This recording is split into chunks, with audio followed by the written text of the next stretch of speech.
महाराष्ट्र तक भारत जोड़ो न्याय यात्रा पड़ोसी राज्य ओडिशा से होकर छत्तीसगढ़ के सीमावर्ती ग्राम रेंगालपाली पहुंची, जहां राहुल गांधी के स्वागत के लिए छत्तीसगढ़ कांग्रेस प्रभारी सचिन पायलट व पूर्व मुख्यमंत्री भूपेश बघेल व छत्तीसगढ़ शासन के पूर्व मंत्री विधायक मौजूद सभा स्थल में उपस्थित रहे।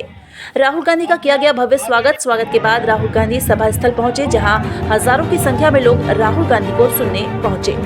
सभा में उड़ीसा के पीसीसी चीफ सौरभ प्रधान ने छत्तीसगढ़ के पीसीसी चीफ दीपक बैज को झंडा सौंपकर यात्रा को आगे के लिए रवाना किया। वहीं सभा को संबोधित करते हुए राहुल गांधी ने कहा कि यहाँ के लोगों के साथ बहुत अन्याय हो रहा है। आज बीजेपी यहाँ डर और नफरत फैला रही है और कांग्रेस पार्टी ऐसी है जो देश को जोड़ना चाहती है। वहीं आज की सरकार देश को तोड़ने में लगी है। आज की सरकार गरीब जनता और पिछड़े हुए आदिवासी को लूटने में लगी है। जीएसटी को लेकर भी केंद्र सरकार को घेरा है। साथ ही राहुल गांधी ने यहाँ जातीय जनगणना को लेकर भी केंद्र पर हमला बोला। कन्याकुमारी से लेकर कश्मीर तक ऐतिहासिक भारत जोड़ो यात्रा के बाद ये दूसरा पार्ट, जहां केंद्र सरकार की नाकामियों को लेकर जनता के बीच हमारे नेता माननीय राहुल गांधी जी जा रहे हैं, ताकि केंद्र सरकार की नाकामियों को जनता के बीच ले जाएं और आने वाला समय में मैं अब सीएलपी लीडर आदरणीय चरणदास मान जी से आभार व्यक्त करने के लिए निवेदन।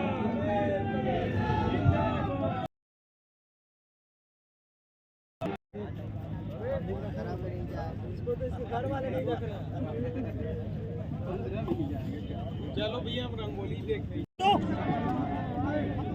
इंचार्जेस, हमारे कार्यकर्ता भाइयों और बहनों, आप सबका यहाँ बहुत बहुत स्वागत, नमस्कार। कैसे हैं आप लोग? तो एक साल पहले हमने यात्रा शुरू की थी, भारत जोड़ो यात्रा। कन्याकुमारी से कश्मीर तक गए। थोड़े बंद करने पर चालू करो ना। चालू है तो कन्याकुमारी से कश्मीर तक हम चले, 4000 किलोमीटर चले। और उस यात्रा का लक्ष्य, जो बीजेपी आरएसएस देश में नफरत फैला रही है, हिंसा का माहौल बना रही है, उसके खिलाफ खड़े होने का था। और भारत जोड़ो यात्रा से बहुत खूबसूरत नारा निकला, नफरत के बाजार में मोहब्बत की दुकान खोली। उड़ीसा से आए, छत्तीसगढ़ से आए, बंगाल से आए, उन्होंने कहा देखिए आपने साउथ से नॉर्थ कर दिया, मगर बाकी प्रदेशों का क्या होगा? छत्तीसगढ़ का क्या होगा? झारखंड का क्या होगा? बिहार का क्या होगा? उड़ीसा का क्या होगा? आपको दूसरी यात्रा करनी चाहिए।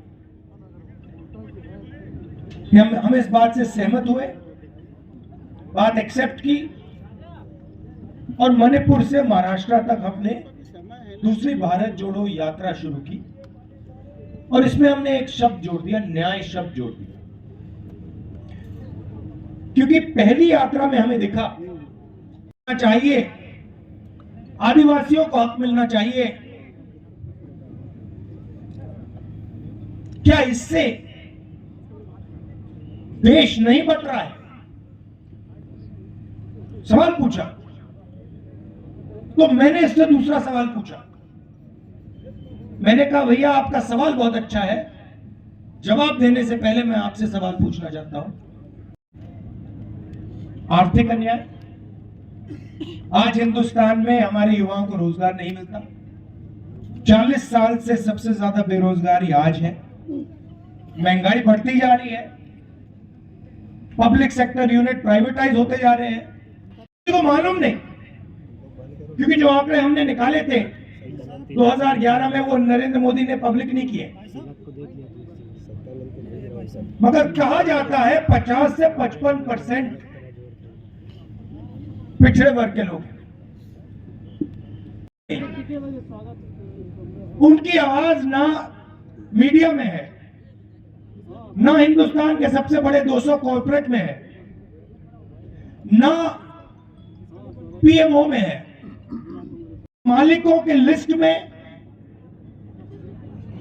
ना एक ओबीसी है, ना एक दलित है, ना एक आदिवासी।